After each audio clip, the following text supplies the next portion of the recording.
that every 4 days before, during monocular deprivation, and after during recovery. So you get a picture of the same brain region over and over before, while, and after the animal has, let's call it, learned that one eye is closed. And then you look at the spines and look whether you can see changes.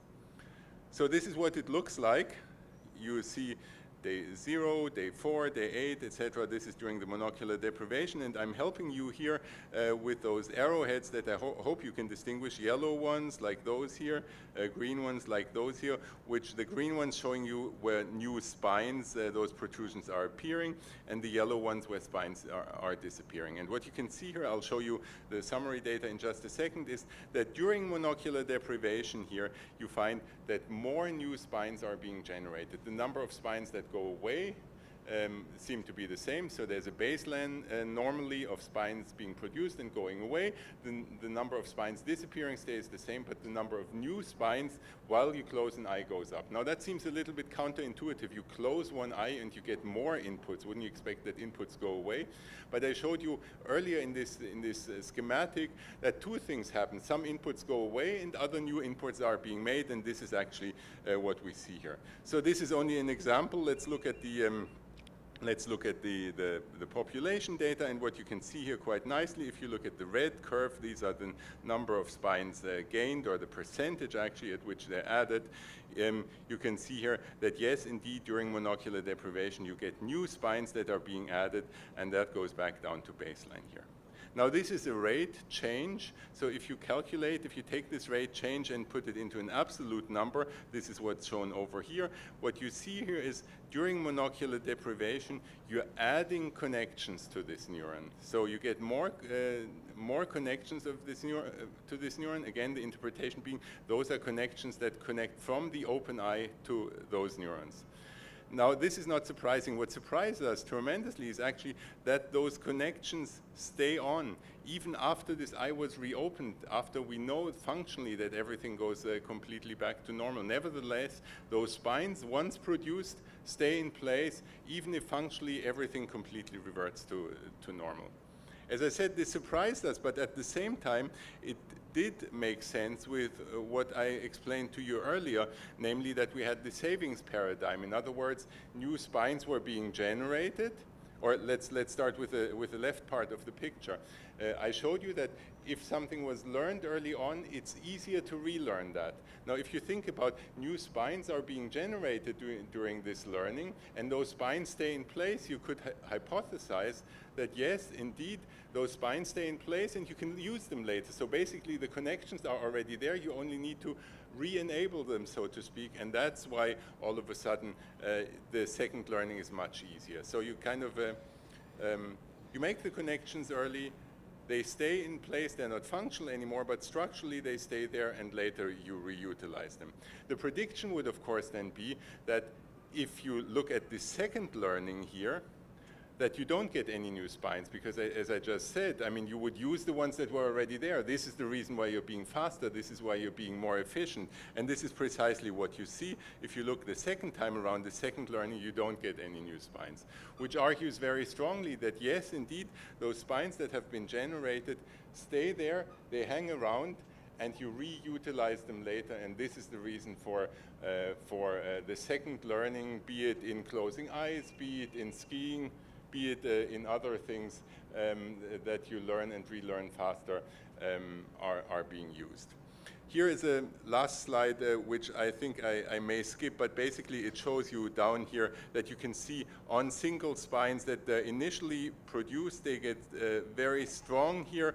During the phase where the eye is open again, where everything goes back to normal, they become actually quite weak again, and only for the second learning they become strong again. So to reiterate that, basically how you have to imagine learning and relearning is the first time you learn something, new connections are being made in the brain. One can visualize them because those new connections are new spines. If you then forget that because you don't practice what you've learned, structurally those spines will stay in place, but they will become, the connections will become much weaker. You can actually even see that the spines are feebler. I don't know whether you can see it here, but they stay structurally in place and stay there. And if you learn the same thing a second time, everything is prepared, so to speak, and you only need to turn those connections on again, and there you are again, and this is why the second learning occurs much faster. Now this is nice and rewarding for us because it for the first time shows something that we know from everyday life that's behaviorally relevant, and we can go down to subcellular structures and really explain by way of those subcellular structures how such a phenomenon occurs. A criticism that you still may have, and that we certainly also in a way have of this work, is that we're still studying rather crude learning paradigms. We're closing one eye, so this is something massive, and you can even call it pathology and not learning, although it's very many people use it as learning paradigm. Nevertheless, we would of course like to go towards something which is more akin to what we normally think of as learning. And so what I want to do in the last slide is to show you how we want to go about that. And basically what we have there is a technique that has been used by a number of people in the field over the last few years. It's mouse in that case that sits on a styrofoam ball. The styrofoam ball is floated on air, so the mouse is head fixed, and that's important for us because we want to look with a microscope down into the brain of this animal, as I showed you earlier. But it can move around on the styrofoam ball. It's floating on air, so it moves the styrofoam ball when the mouse moves itself. This movement is then detected by optical mice, which are on the side, and is translated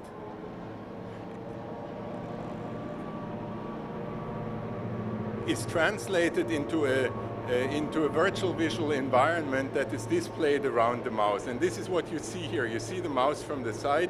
You see the virtual environment that the mouse would see on the screen, quite like a flight simulator or all those video game simulators that you can have. And I can just run this here so that you get an idea. The mouse is running here, and you can see how the mouse runs through this artificial environment here. And while it does that, we can now look at the activity of the mouse brain down here with genetically encoded calcium indicators. But in the context of this talk here, more importantly, we can look at the structure, and we can also look how the structure changes while the mouse performs tasks in that environment. And that then and that brings me full circle back to the beginning of the talk, not so far anymore from this obstacle course that I showed you in the beginning. Of course, there was a real obstacle course, but here you can imagine making an obstacle course in virtual reality, teach the mouse this obstacle course, and quite literally see in the brain what happens when the mouse stores information about this obstacle course. And this here is one example where we can even see structural changes occur. Those changes are not correlated with learning yet, so this is just a spontaneous change that we saw there, but it shows you that in principle we can see changes there. So the hope would then be to teach the mouse things in this virtual environment and look into the brain in the behaving mouse with the two-photon microscopy and see where those changes happen, and thereby learn about how information is stored in the brain. So let me end by, or let me almost end by mentioning the people who have performed the work. I'm not going to go into them. All of them were involved in one way or another in the work, but I'll just mention Sonja Hofer, whose PhD thesis and later a bit of postdoc work, both those things that I talked about were.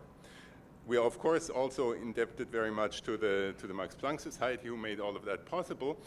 But I would like to end with a quote from Ramon y Cajal, which is this one here. Ramon y Cajal was the grandfather of modern neurobiology, and if you don't know the quote, I suggest you read it. It's very nice. He, in his most poetic language, described why he found it so fascinating 100 years ago to look into the brain, and you have to realize that he looked into only fixed tissue. I actually also have it in Spanish because we're in a Spanish-speaking country, so now for the Germans among us, let's test the Spanish. Anyway, so he had a wonderful, colorful way of saying things, and he was looking at fixed tissue at the time, looking into the brain and trying to make sense of the brain by looking at fixed tissue and single cells there. Now, it's hard to imagine how much more colorful you can get in your language. But I'm sure he would have something to add if he were alive today, where he could see that now we're looking not into fixed tissue, but we're actually looking into the brain of a behaving animal while it learns something on a trackball or even in a natural environment, and thereby can really try to understand how the circuitry of the brain is changed when we learn, and then later how that is used when we recall. Thank you very much.